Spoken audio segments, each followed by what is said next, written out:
to Next Economy Now. I'm Ryan Honeyman, a partner at Lift Economy. Lift is an impact consulting firm whose mission is to create, model, and share a locally self-reliant economy that works for the benefit of all life. The goal of this podcast is to highlight the leaders who are taking a regenerative, bioregional, democratic, transparent, and whole systems approach to using business as a force for good. My guest today is Frédéric Laloux, author of the book Reinventing Organizations. For those of you who don't know, Reinventing Organizations is an incredibly powerful book that has radically shifted how many people, including me and the Lift Economy team, think about structuring and managing workplaces. Some highlights from our interview with Fred include a brief overview of the concepts and inspiration behind the book Reinventing Organizations, what Laloux would change if he could write the book over again today, what it was like for Laloux to present his findings on stage and in front of hundreds of people to the Dalai Lama, how the election of Donald Trump has affected Laloux's worldview, the book he most often gives as a gift, and what's next for him in the next 6 to 12 months. So without further ado, please enjoy my conversation with Frédéric Laloux. Fred, welcome to the show. Hey, Ryan. So Fred, we've known each other for a few years, but maybe for folks who don't know, I know this is a hard question because on your LinkedIn, you're one of the people who has the best description of what their job title is. It says, or I think it's parentheses, experimenting in life without a job description. So how would you describe what you're doing these days? It is really hard because I really no longer have sort of one job identity. I'm a father of 2 young children. I live a pretty quiet life in upstate New York in a wonderful community. And professionally, I've had sort of 2 larger projects in recent years. One that you might or might not even know about because it's mostly been in French around the topic of how to communicate with the soul of babies before they can speak. So it's a whole different part of my life. And then probably the part of my life that makes that we are having this conversation is that I published a book in 2014 called Reinventing Organizations that just became this totally unexpected sort of worldwide success, just word of mouth. And has just been a wonderful adventure. And before writing the book, I researched a number of truly outstanding organizations whose founders or leaders were sort of dissatisfied with, the way we're supposed to run organizations, what we're being told in business schools. Like that just didn't feel right for them. They had often done quite a bit of a personal, sometimes even spiritual journey. And from that perspective, we're just relating with people and the purpose of their projects in entirely different ways. And so they no longer wanted to be sort of the lone person sitting at the top of the pyramid. They no longer wanted to be shouting down orders. So there's a whole bunch of things they no longer wanted to do. And then they started really sort of throwing all of that out. And of course, it's easy to throw things out, but then, what do you put instead? Like, what are the practices for people to collaborate in productive ways? What was so striking for me in that research is how extraordinary these organizations were that they, ended up, creating with these new practices and processes they put in place. But also how often strikingly similar these organizations were in their practices, even though they didn't know of each other. And so that really made me feel as if, these different organizations were somehow tapping into sort of the same, whatever you want to call it, perspective, worldview, consciousness that is just emerging at this very moment in time.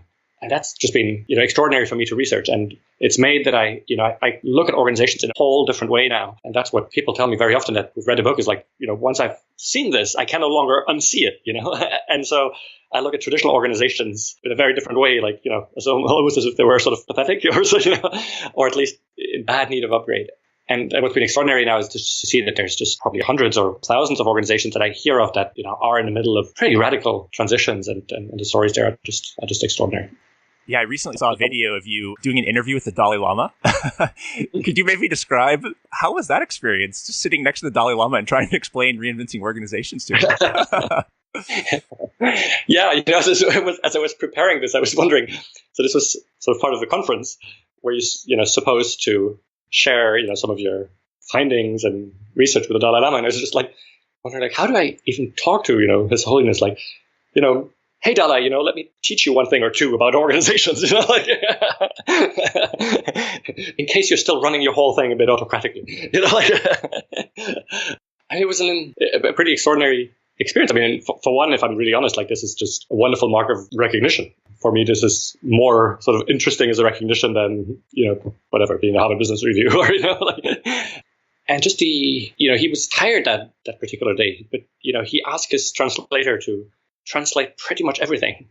So there seemed to be sort of keen interest, even though that's not particularly his field. And the reception I just received from the audience, there were 2 standing ovations. I mean, there's just something that happened, 2,000 people in the room and, all these people standing. I mean, there's just something that happened that day that I don't talk often, even though I really like to do it. But I think there's something around this message that is just so hopeful in a time where, we see all of our current systems sort of crumbling and, being at the end of their life cycle. And so I think one of the reasons for this really unexpected success of this book is simply that so many of us are sort of yearning to actually have a little bit of clarity of, what's the way out?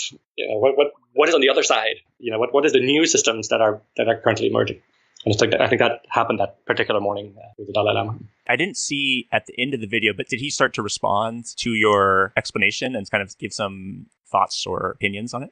Yeah, I think he was interested by some of the things he was also warning, and I think it's a perfectly valid warning, to think that any model, will fit everyone. It's just deeply part of his thinking, also when it comes to religion, right? That, it's good to have this diversity of religions, right? It's good, that people are where they're at. And so I don't know if he felt that maybe I was presenting this as sort of, this is the only way forward, or this is the only, or if he was just more broadly saying, we have all of these different ways to think and run organizations that I write about in the first part of the book. And each one has had its merits in history. And so I think he was spot on. I'm never trying to convince anybody who isn't already open to seeing this, about these new ways of operating, because to more traditional folks, to more traditional CEOs, this just sounds so radical that it's crazy.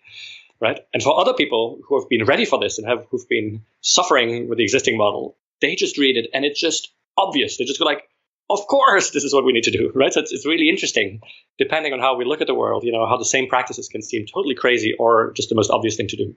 I'm curious, it's been 2 or 3 years since the book was out. The first year after was when I first heard about you and reached out. And there's a lot of, I think you had a New York Times article, and I know you were doing a lot of public speaking. I'm curious, in the last maybe year or 2 years, what's sort of been your experience with the longer tail of the book's impact? Have you continued to see it? Yeah. So, I self-published a book. There was zero marketing. I'm not on social media. So, it was the kind of book that is really doomed for failure, because that's exactly what you're not supposed to do when you self-publish. But I was just lucky that it was picked up by word of mouth. So it never had sort of a wild peak or anything. Actually, the article you're referring to in the New York Times, I think was just in the online edition. And it was so there have been no articles at all in any major publication. So it's just been sort of this steady rise, and it's just now sort of plateaued, but it's staying at the same plateau. So it's not really going down. And now all the translations are coming online, and some of the translations are just selling like crazy because they have traditional publishers who do more traditional sort of marketing and pushing and stuff. So I'm curious too. Like, how long will this last? I always thought the books have life cycles and this should have dropped already, but it's still going nicely. And it's really strange because, at some level, the majority of people have never heard about it, like in mainstream business, right? It hasn't been picked up on. And at the same time, there's like 200,000 copies that have been sold. And so within circles that are open for it, I think pretty much everyone starts to know about it. And it's almost become, people throw around words like teal and so I do feel that in those circles that are open for it, it has really served a function of changing the narrative from, what was broken with management to what is possible. Just for folks who don't know, some of the companies, at least in the US, that are particularly Patagonia, I know Buurtzorg in the Netherlands. Are there other companies perhaps that have emerged that you've seen as like, ooh, I could include them if I wrote the book now? Yeah, there's one or two companies that I like, shoot, I would have loved to hear about them. There's one company that does amazing things in the field of wholeness, how to allow and bring wholeness to the interactions in the organizations and to people. And it's a company in Los Angeles running movie theaters called Decurion that was written about, that I discovered through Bob Keegan at Harvard, who wrote a book that included this company. And there's a number of one or two other ones. There's also, like, just where you are at, maybe you know them.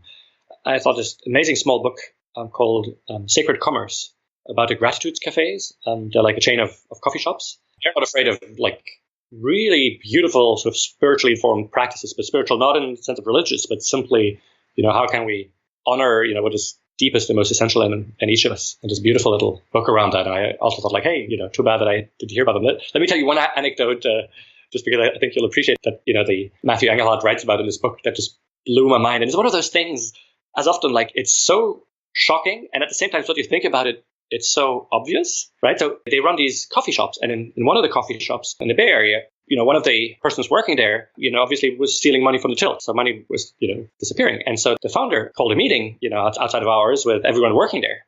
Right. And I would have expected him to say, hey, this is beyond the limits. This is unacceptable. And we have to find a way to deal courageously with this. And what he said just blew my mind. He started by apologizing and saying, I can't believe that with everything we're trying to do, I haven't been able to create a space that is safe enough for a person who's obviously in real difficulties, in real dire straits, to be able to voice that.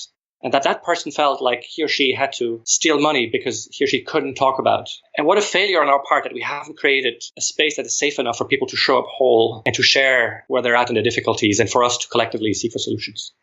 But this blew my mind. And, the stealing stopped. Nobody stepped forward to talk about it. But then like a year or two later, a person resigned and said, hey, by the way, at the time it was me. And for all sorts of reasons, I wasn't able to come forward with it.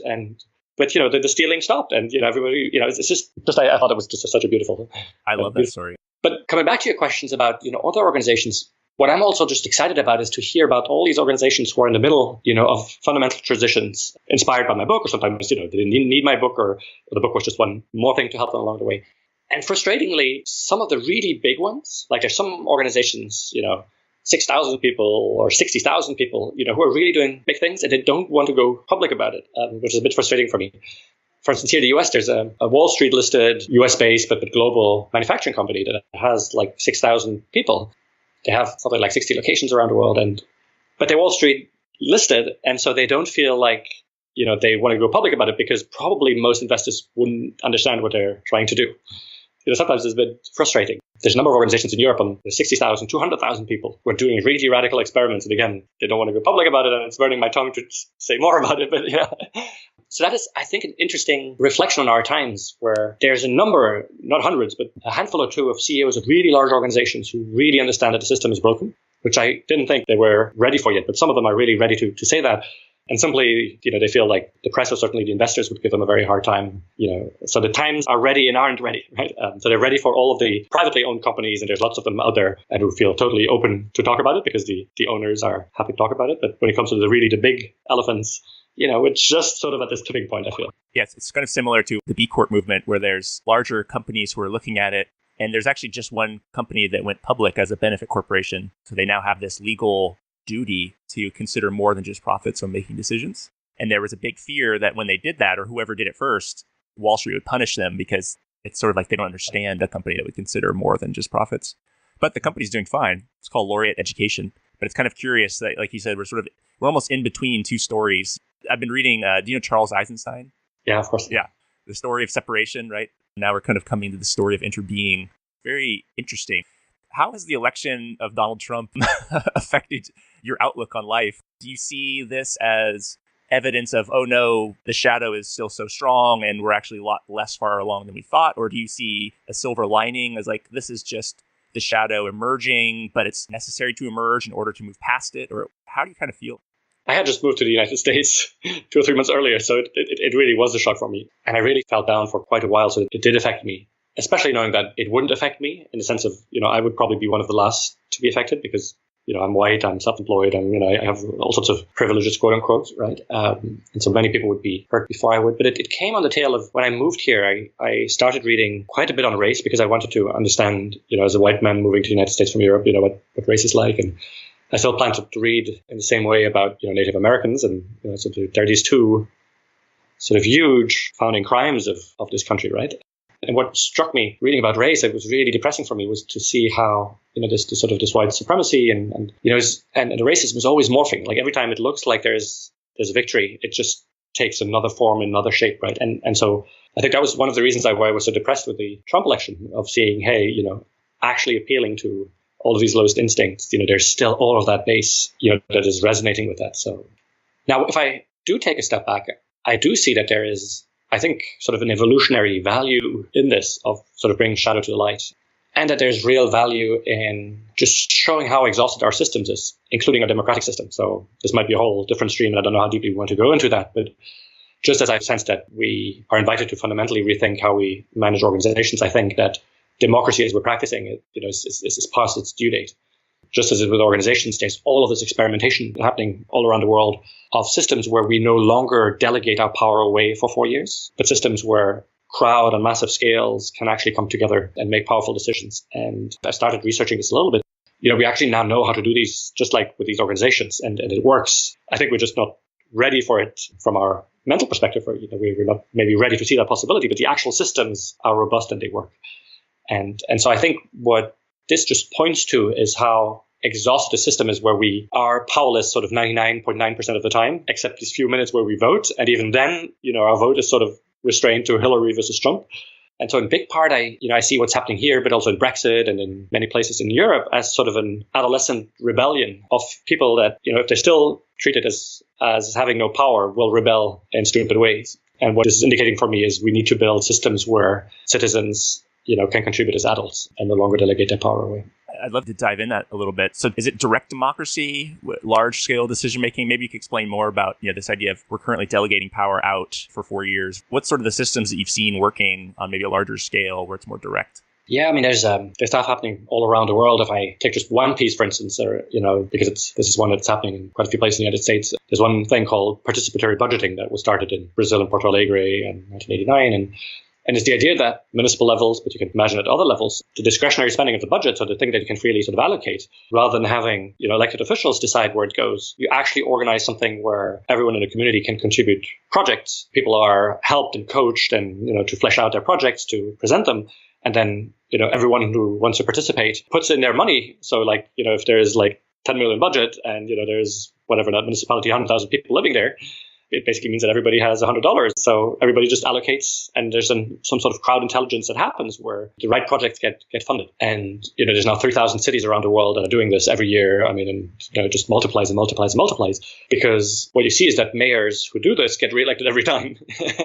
Because suddenly, people, feel that they're really part of the whole thing. But basically what the mayor does is he delegates his power away to the crowd to actually make these budgeting decisions. What you also see happening is that people just get so involved. People create projects, people get together. There's dialogues happening in the community, this interbeing that you were talking about. And so no one is no longer powerless. And so if somebody complains, just like in these self-managing organizations, it won't take very long for somebody to say, well, if you don't like it, in 3 months, you can submit your project. So why don't you go and submit your thing? And so that fundamentally alters the nature of the relationship. What I've just talked about budgets, there's similar things happening around legislations or around regulations, or famous examples in Iceland where they crowd wrote a whole new constitution that's been ranked very highly by legal scholars. And so there's all of these things happening in these different domains, which are really exciting. Yeah, it's really curious. I've been interested in what seems like with participatory budgeting, it's almost like a step, right? Because then you still have the sort of mayor. The grown-ups are the last ones to decide. And I think what was really interesting about Reinventing Organizations, and at least some of the companies, like I think AES is one where you actually are the decision maker. So there's no one above you to sort of say yay or nay. I'm curious on the political side, have you seen anything like that? Rather than electing somebody else to make the decisions, it's actually the people who are making the decisions, but large groups of people? There aren't an example of that yet, because people still have to play within the existing system.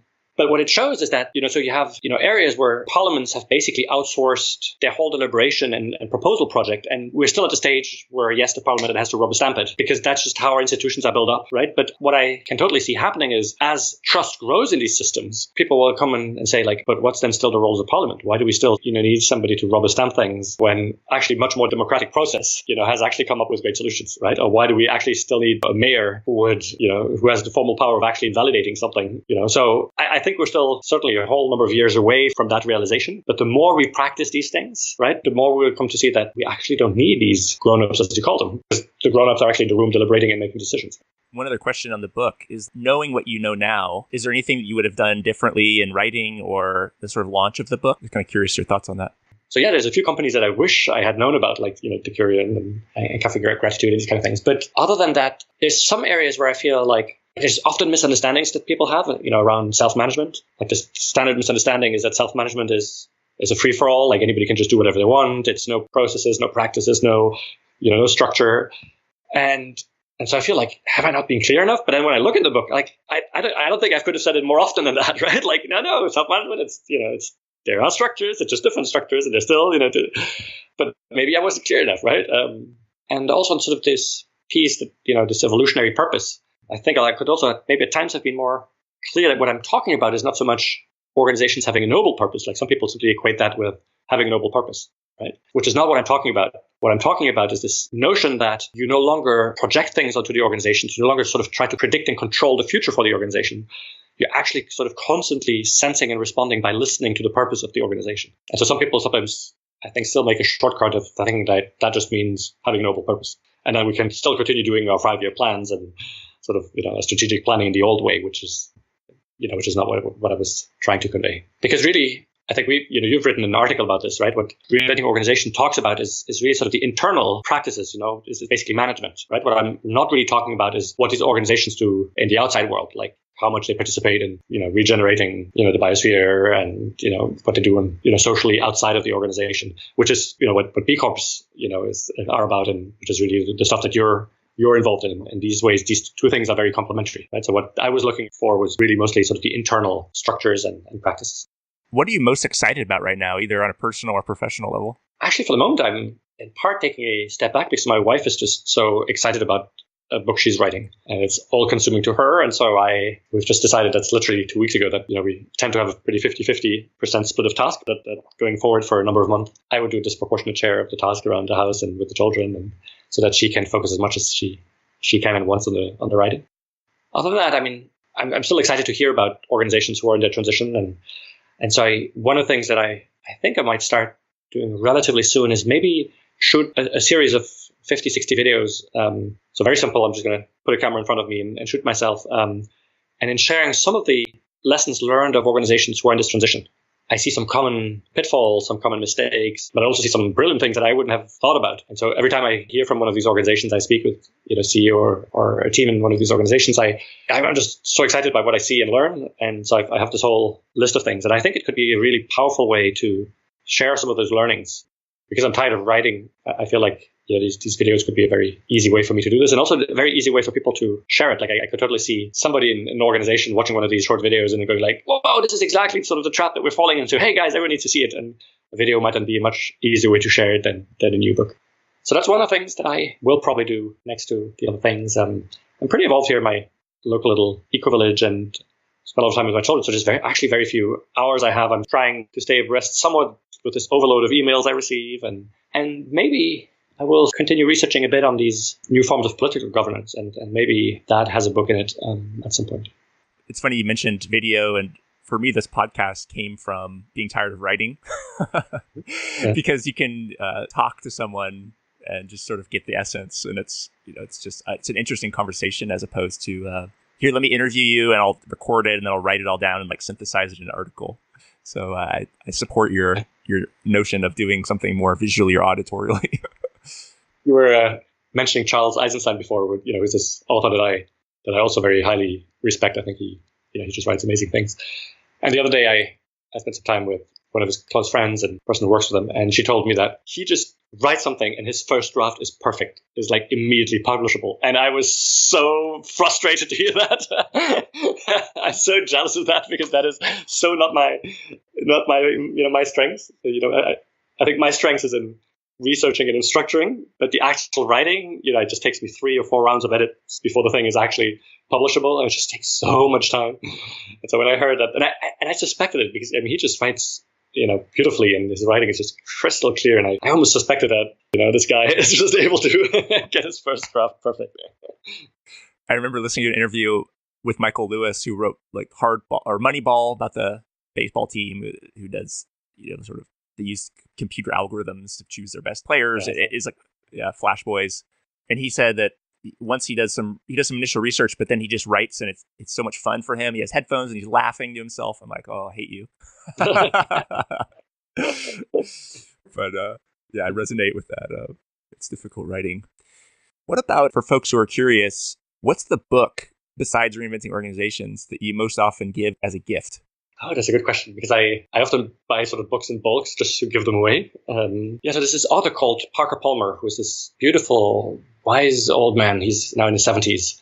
And I just love everything he writes. Every sentence he writes is just perfect. It just stands on its own. And it's just, every sentence is just infused with so much wisdom, but also sort of humility and humor. And so he's written about community. He's written about the inner life. And there's a small book that he's written that's called Let Your Life Speak. And the subtitle is Listening to the Voice of Vocation. And it's just a wonderful book to offer people who are just unsure where they're meant to go, who might be for the first time at the stage where they ask that question differently, like no longer in sort of a career perspective, but somehow feel that perspective is no longer interesting to them.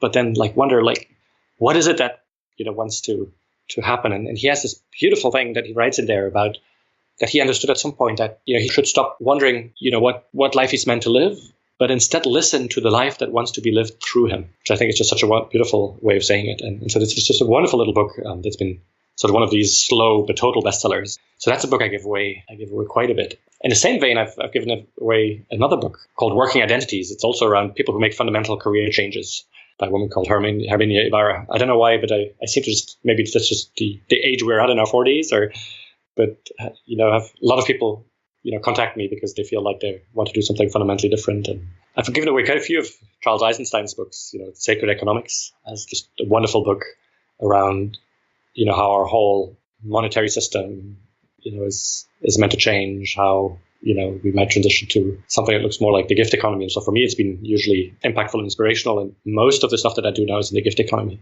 Yeah, so that's some of the books that I like to give away. Are there other thought leaders or folks that you look to as sort of this person or this organization is living the next economy or the sort of the future of business? Are there folks who are either individuals or organizations that come to mind that you look to for inspiration? I gave you some of the names, so for instance, both Parker Palmer and Charles Eisenstein have been inspirational for me. Now that might be very specific for me, but as I'm suddenly sort of thrown into the world sort of as a public figure, right, as a sort of star in that admittedly really sort of narrow field of people who are interested in this, right? It's been interesting for me to see these two guys who continue leading very simple lives, right? Because sort of the standard narrative or standard image that we have in our mind, and that certainly I see everybody sort of projecting onto me, is that everybody's expecting me now to, spend my time in airplanes and travel all over the world and give, as many speaking engagements as I can and cash in on the thing and, create a successful consulting business on it. And because that's just, our current story of more is better and, more. So this is, this is your big break. This is your big chance. And so that obviously didn't feel right to me, or didn't feel like what I was called to live. And so in these sense, like people like Parker Palmer or Charles Eisenstein have been interesting people to look at, how have they dealt with it. And one thing that I'm always excited about is organizations who do really deep work and yet manage to do it on a massive scale, right? Something where sort of quality and quantity actually do meet. I'm impressed by, for instance, Parker Palmer's Center for Courage and Renewal that he's created, where he's had, I think, 50,000 or maybe 100,000 now teachers go through very deep retreats and just be fundamentally transformed as teachers, in the way that they teach in schools. And there's so many initiatives around schools, but so few that manage to scale. And so this is exciting for me. Or simply, the nonviolent communication. I've always been a huge fan of this, and when you just see what impact they're having in the world. And so I was totally honored and amazed when I heard that Reinventing Organizations was sort of one of the big inspirations for their reinvention for the Center of Nonviolent Communication. And they seem to be, if they really pull off sort of this new governance model that they have in plans, it's just going to be amazing. Or maybe, I don't know if you know the Mankind Project. It's this thing where this organization, nonprofit, that helps organize sort of rites of passages for men, with this idea that we've lost track of what sort of a healthy masculine is like, right? In a narrative, we no longer want sort of the bully, the man that, that is close to his emotions, the macho man.